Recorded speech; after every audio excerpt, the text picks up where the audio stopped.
Hi there, I'm Gwen, and this is the sixth video in my series, Taking Off the Leash. And this series is an introduction to the topics and ideas and stuff we'll be exploring and unearthing and understanding more about ourselves in my Wild Woman Within 12-month circle that begins on September 1st.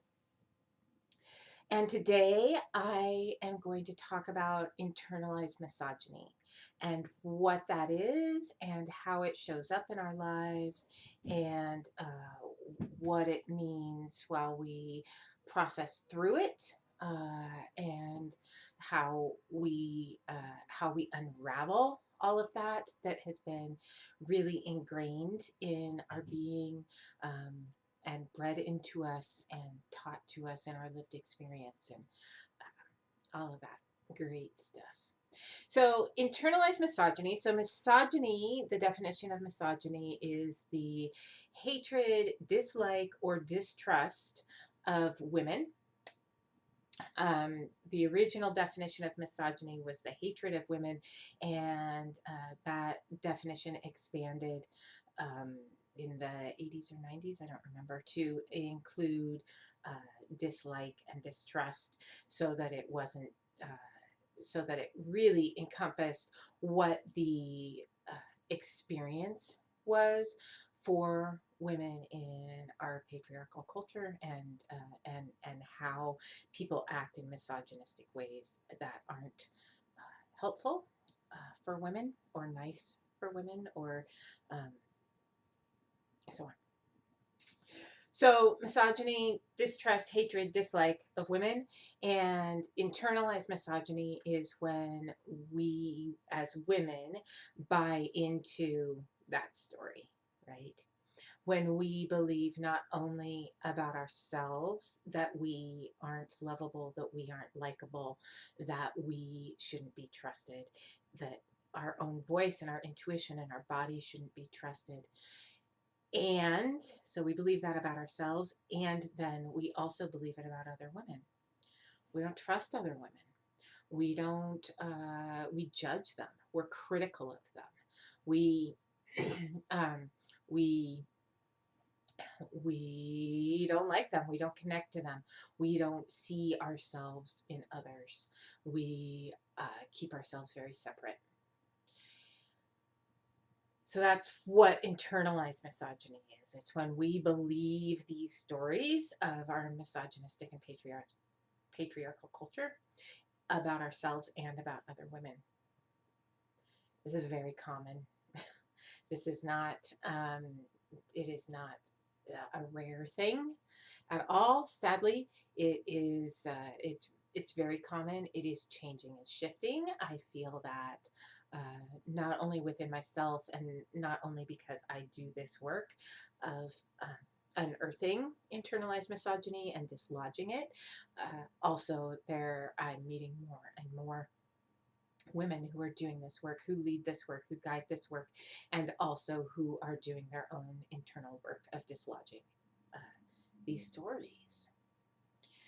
So this internalized misogyny generally shows up. It shows up in our story, in us believing our stories of how we're too much. It shows up in our believing our stories of how we're not enough. It shows up in our shame about ourselves, about our bodies, about our children, our homes, our lives, right? Our jobs, all of it. And it shows up in how we judge other women. I have shared this story of how when I first became a mom, I was so intent on being the best mom I could. I didn't have a very good role model as a mother, particularly not a good role model for a mother of young children. And I was winging it, right? I was reading all the books. I was trying to do everything right. I got into this sort of mindset of what a perfect parent or what a good parent looks like. And I wasn't measuring up by any stretch of the imagination, but I couldn't admit I wasn't measuring up because that's not where I was in my personal journey. I just couldn't admit that I was failing in some ways. And I and so because I couldn't look at myself and go, oh, I wonder if maybe this isn't quite the right thing to do, I would project all of that on other moms. Uh, Mostly strangers, but also sometimes even my friends. I would like make judgments about how they were parenting, what they were feeding their kids, how they were diapering their kids. I mean, like seriously, shit that quite frankly doesn't even matter, right? Um, Whether or not they held their kids enough, whether or not like all of the things, right? If they were paying enough attention to them on the playground, all of that stuff. If their baby was crying in the store and they weren't immediately jumping to soothe them, I would make up stories about these other women. And not very kind stories, right? About how they didn't love their kids enough, how they weren't trying hard enough, how they needed to get their shit together, how they just weren't doing things right, right? That's all part of the story that our culture tells us, right? It wants us to believe this story that not only are we not doing well enough, but let's not look at ourselves. So, no, you're not doing good enough, but really project that out on other people, particularly other women. We've heard about cat fights, right? We've all been in groups online and in person where women just snip at each other, and it's like, and it's worse than gang warfare. I swear to God, we as women can rip each other apart in ways that no man could fucking touch us, right? We go for the jugular with each other. There is no sympathy and empathy. It is all attack, attack, attack. You know, she's stealing my man. She's dressed too slutty. She's such a prude. She's frigid. She's uh, she's a horrible mother. She's abusive. She's neglectful. She talks too much. She laughs too loud. She doesn't eat or cook or feed her children the right foods. Right? I mean, the list goes on and on and on about how we don't measure up and how we judge other women for not measuring up. It all kind of comes back to ourselves, right? Generally speaking, when we're judging someone else, it's a mirror, it's about us. Generally has very little to do with them. It usually has to do with judging another person about things we can't really look at in ourselves. We can't acknowledge for whatever reasons. And this sort of crap is encouraged, right? It's encouraged.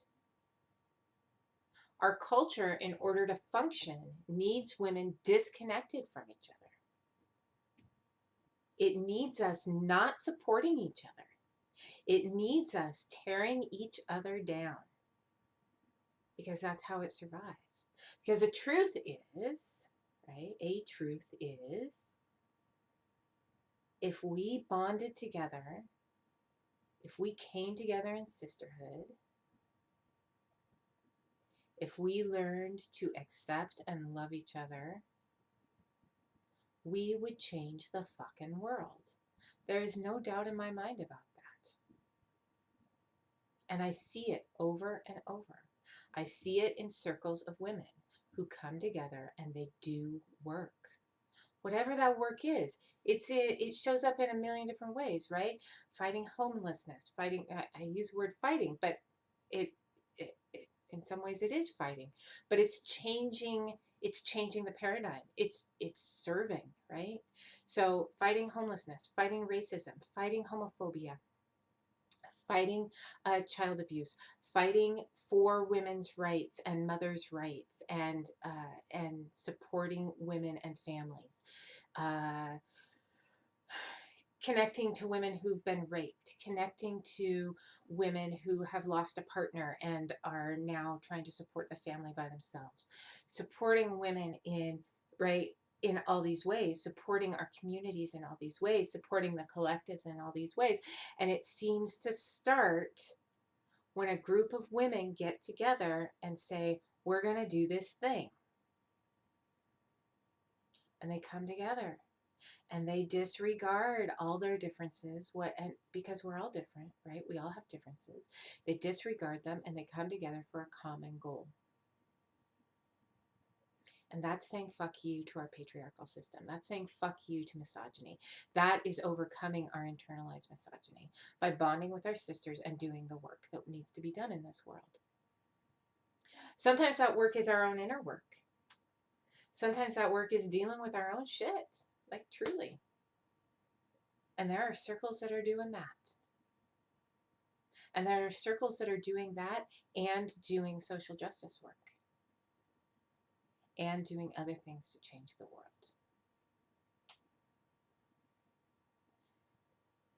It's important to note that, right?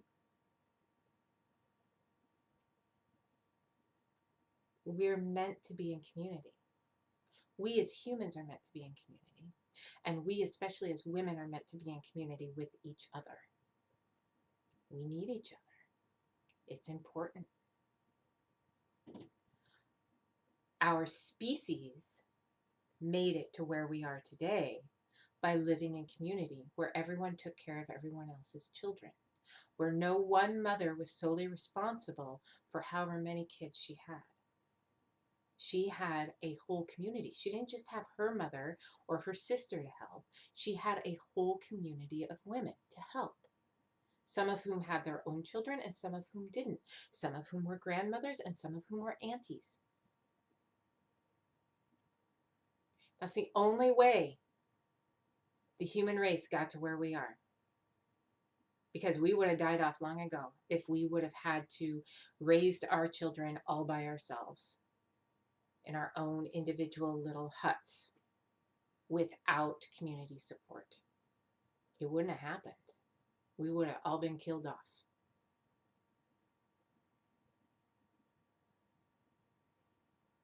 And somehow as if I don't know, but through the Industrial Revolution, right, as patriarchy took a bigger and bigger and bigger part of our lives, as more and more of the sisterhoods and priestesshoods of the world were being squashed and killed and murdered, right, burned,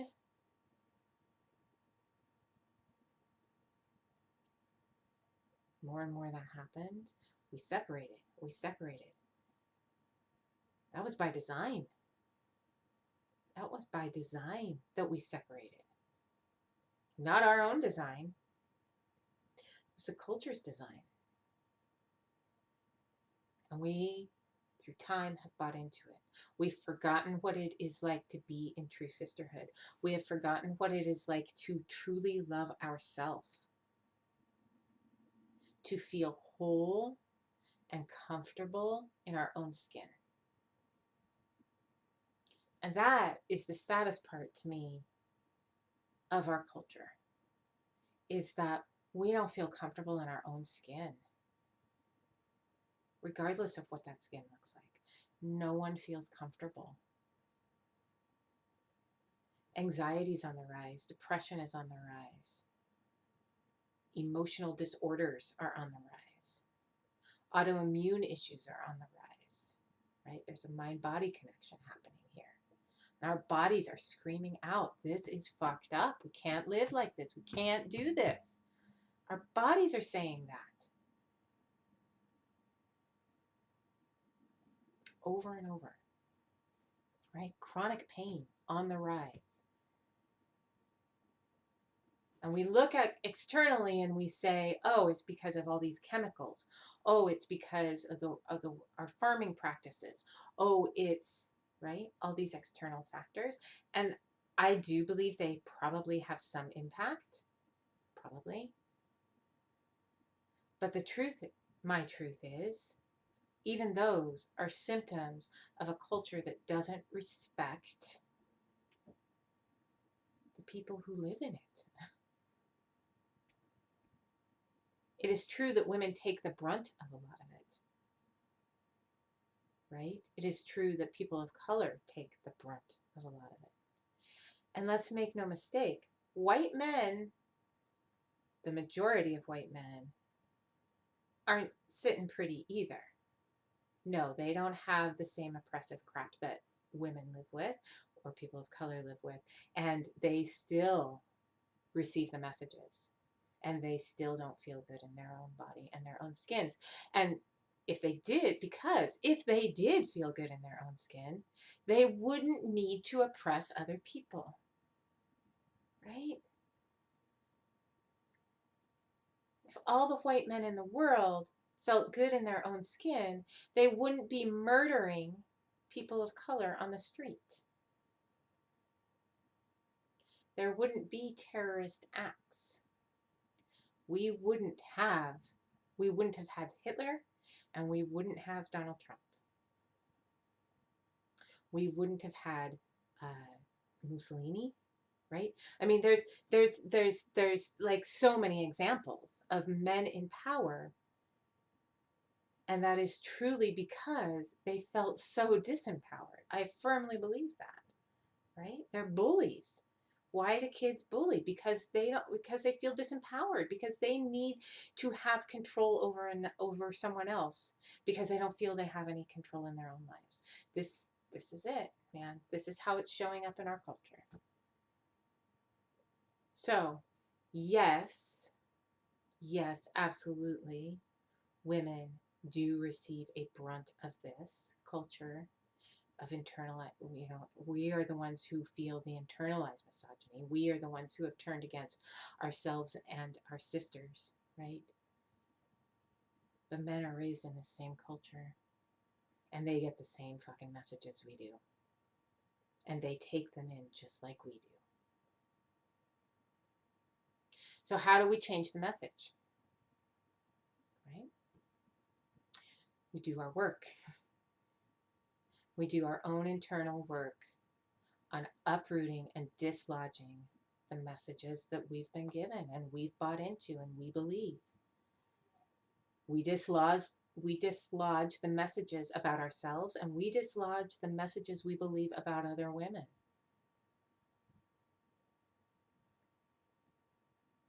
That's part of this work.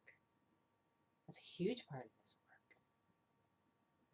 And it's a slow process. And it's subtle, right? Sometimes you don't even notice the shifts and changes. Sometimes you do, but sometimes you don't. Sometimes you just turn back and go, oh, huh, I don't think that way anymore. Interesting.